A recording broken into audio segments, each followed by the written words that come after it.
دا ان شاء الله ډېرې قیمتي خبرې واورئ او صرف اورېدنې دي، زړه ته کوزې کوي او صرف زړه ته کوزول نه دي. درېیم کار به څه وکړي؟ په دې باندې به عمل وکړي.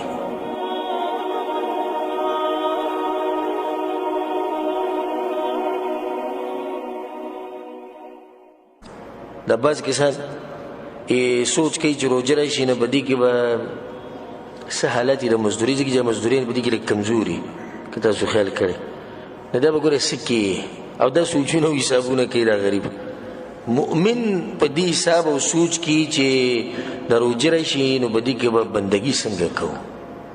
نو په ښه اراده سره د پوخ عزیمت چې په دې روژه کې به زه په الله سبحانه وتعالی باندې ځان بخمه، داسې اراده به لرې. درېیم کار به دا وکړې چې د رمضان د میاشتې نه به فایده واخلې. فایده دا رمضان د میاشت د هېڅ پته نه لګي چې بیا به یو که نه به یې، او اوس هم پته نه لګي، څو ورځې د پاتې پته چې موږ به کیو یا به نه یو، تو به کي یا به نه یې، خو که د باندې راغله نو د هغې نه څه واخله؟ د هغې نه فایده واخله. وما تدري نفس ماذا تكسب غدا وما تدري نفس بأي أرض تموت. الله یو نفس نه دا پته نه چې سبب څه کېږي او نو دا پته شي به کومه ځمکه باندې به مري، بیا پته نه شي زموږ په ژوند کې روژه راځي او نه راځي، هېڅ پته نه لګي. دې چې راشي او د خاورو لاندې پراته وي، نو بیا موږ هلته ارمانونه کوو چې ګوره د روژې نه موږ فایده اخیستې وی، نو څومره به ښه وی. نو دې روژې نه فایده واخلئ. فایده به دې څنګه اخلئ؟ زه درته مختصر په یو څو الفاظو کې دا خیر دا انشاءالله ډېرې قیمتي خبرې واورئ او صرف اورېدنې دي، زړه ته کوزې کوي او صرف زړه ته کوزول نه دي. درېیم کار به څه وکړي؟ په دې باندې به عمل وکړي. اولنی کار به دا وکړي که چېرته ته به ګناهونو کې اخته یې، نو دا موقع ده چې ته ګناهونه پرېږدې. موږ ګوره په دې روژه کې یو سړی مثال به بیاسې ورکړو، یو سړی سګرټ څکي یا یو سړی نسوار کوي. د نسوارو سره انسان ډېر عادت دي که د ډوډۍ سره ډېر عادت دي؟ ډوډۍ سره انسان ډېر عادت دي. بیا اوبو نه بغیر خو انسان خرابېږي او ختمېږي. ګوره دا اوبه موږ پرېږدو 14 ګنټې 15 14 ګنټې.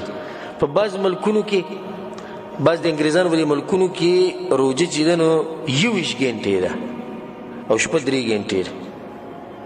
21 ګنټې د اوبه نه څکي، 21 ګنټې د ډوډۍ نه خوري. نو ګوره چې یو شی چې هغې ته زموږ دومره ضرورت دی هغه موږ پرېښودو، نو د ګناه پرېښودل کوم داسې ګران کار دی. حالانکې د ګناه سره خو انسان دومره عادت نه وي که نه. نو ځکه موږ تا ته دا وایو چې دا اوس موقع ده چې ته د ګناهونو نه پکې ځان منع کړي.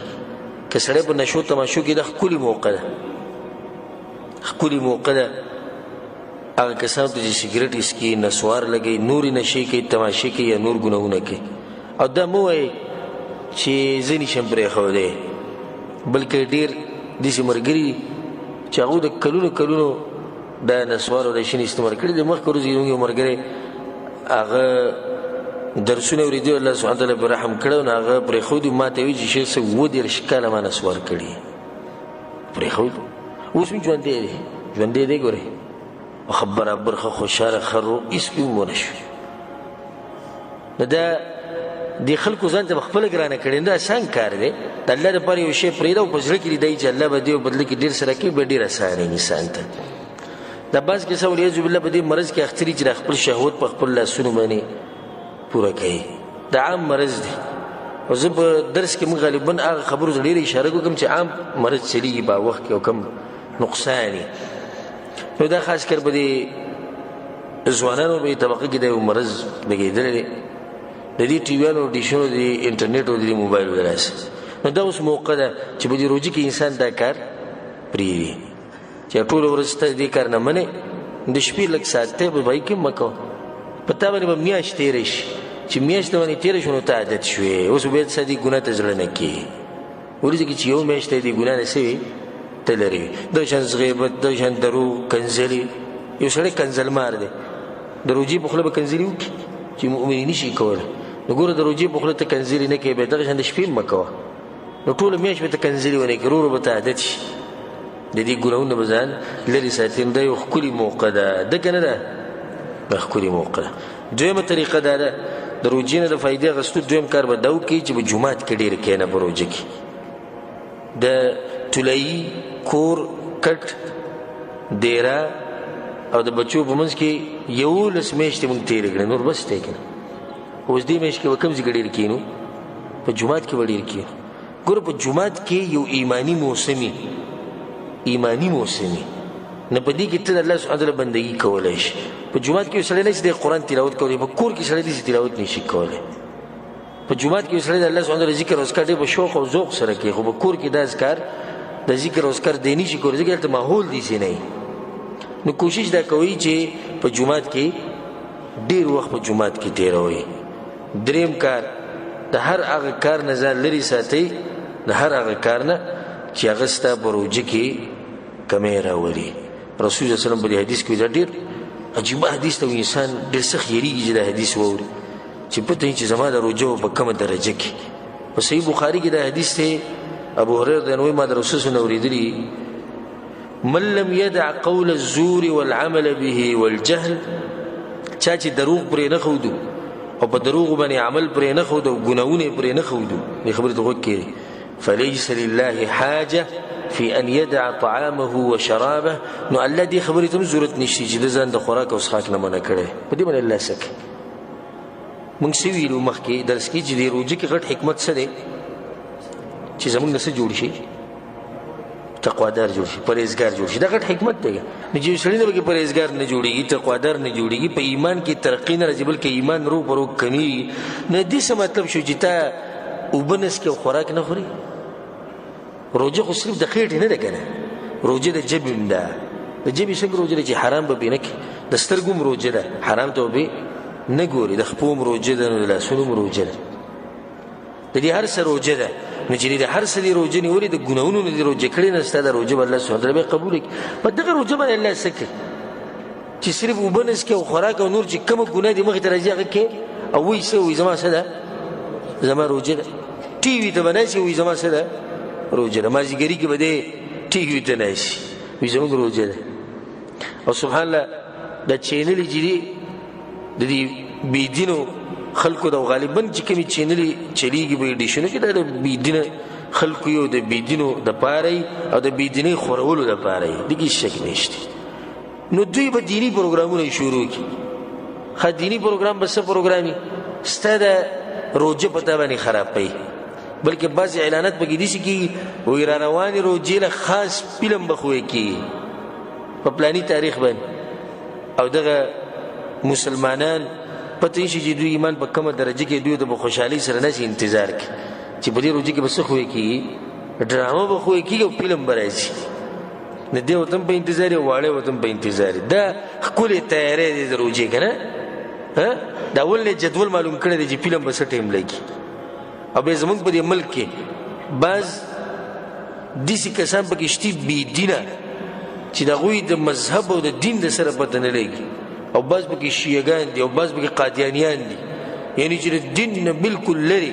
په روژه کې بیا په ټیویانو په ډیشونو باندې پروګرامونه او دیني مسایل څوک بیانوي؟ بیا دغه بیانوي. 11 میاشتې څه کوي؟ 11 میاشتې ډمي په روژه کې څه کوي؟ دیني مسلې بیانوي. موږ پکې بعض مفتیان چې ځان ته څه وایي د هغوی خبرې موږ اورېدلې دي په دې روژه کې چې هغوی کوم جوابونه ورکوي او کومې مسلې بیانوي، ته به ورته حیران شي بلکل. نو دې ډیشونو او دې ټیویانو زموږ هغه روژې څه کړي دي؟ هغې بلکل خرابې کړي. زما تاسو ته دا نصیحت که تاسو سره کور کې ټي وي دلته یا پاکستان کې یا افغانستان کې یا بل ملک نو چې نن انشاءالله زما امید دی چې دا به تاسو سره نه وي. خو که وي بالفرض انسان دی کمزور دی نو د نن نه څه کوي؟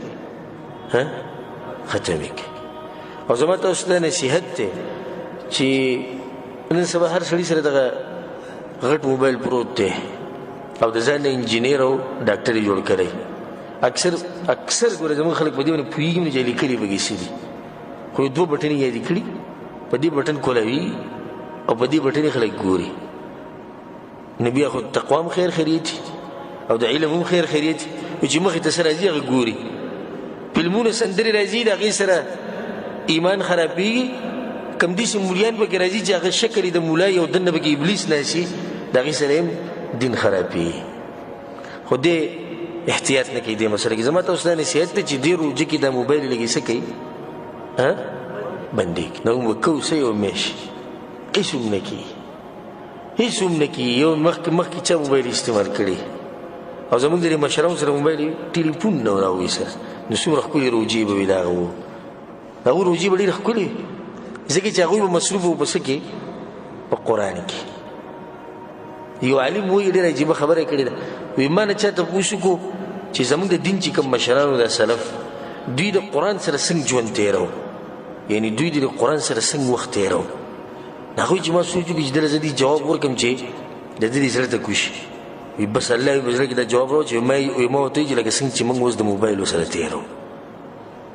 موبایل لږ ساعت بعد رالو که نه لږ ساعت بعد رالو ګورو څو میسیج راغلي لږ ساعت بعد به د دین د مشرانو قرآن راغسته وي الله څه وایي چې به یې وګورو او دا طریقه موږ چې سهار راپاسو خوله مینځلې نه او داسې هم کړی نه اول کار څه وکړو موبایل کولو کې چې به دې څو میسیج راغلي دغه شان چې به هغو راپاسو یو ډایرکټ به اول کار څه کوو قرآن به راغستو موږ چې د شپې ویده کېږو نو هغه ذکر او اذکار او هر سره نه تللي دي ذکر او اذکار ختم شوي اوس د ذکر او اذکارو په ځای باندې موږ په آخر کې موبایل ګورو چې به د فیسبوک کې څه دي او په یوټیوب کې څه دي او دا انګریزان خبیثان په خپل مقصد کې ډېر غټ ځي پورې کامیاب شوي ډېر غټ ځي پورې کامیاب شوي زموږ قرآن بلکل هېر شوی قرآن په قرآن غریبانو خو دوړه پرته ده قرآن صرف د المارو دپاره دی اوس قرآن صرف بر په تاخ کې پروت دی قرآن صرف دې دپاره دی چې د پلاني مولا اواز ډېر خوږ دی دی چې قرآن وایي مزه کوي بس نور نه عمل شته نه ترجمه شته نه تفسیر شته نه درس شته نه د قرآن سره محبت شته نه شوق شته دې موبایل ته دې فیسبوک ته چې کښېني والله لازم ګنټې ګنټې پې وړي سړی کښېني او چې موږ سره به درس کې کښېني نو چې درس معمولي 15 منټه دغه چې به دی به وده پروت وي نو څوک به اخوا ګوري څوک به دې څوک به کسان شماري څوک لیټونه شماري نن دا درس وکړه نو ته چې د روزانه په دې فیسبوک کې او په دې بل شي او بل شي کې داسې ته لګې ستړی کېږي نه د الله کلام ته د ستړی شو دلیل دی په دې باندې چې ایمان کې د کمزورتیا راغلې ده چا چې ایمان رب العالمین وله مضبوط ایمان ورکړي نو قرآن سره دغه یو عجیبه محبت دی چې په دې باندې هغه نه مړي په مخه دغه قرآن وایي نو دا خبره مې دې پورې کوله چې دې روژه کې څه وکړئ دا موبایل یې څه کوي بندې کړي بندوئ به که نه بندې کړي ډېر کم دي چې مونږ داسې چې په دې باندې زمونږ یو سړی دی تجارتي دغه دي تعلقات دي یو سړی ډاکټر دی انجینیر دی یو سړی به دعوت کوي دا جدا مسله ده خو زموږ غالبا ملګرو ته د دې ضرورت دا نشته دا موږ ته ښه علم الیقین سره دا خبره معلومه په دې کې شک نشته چې دې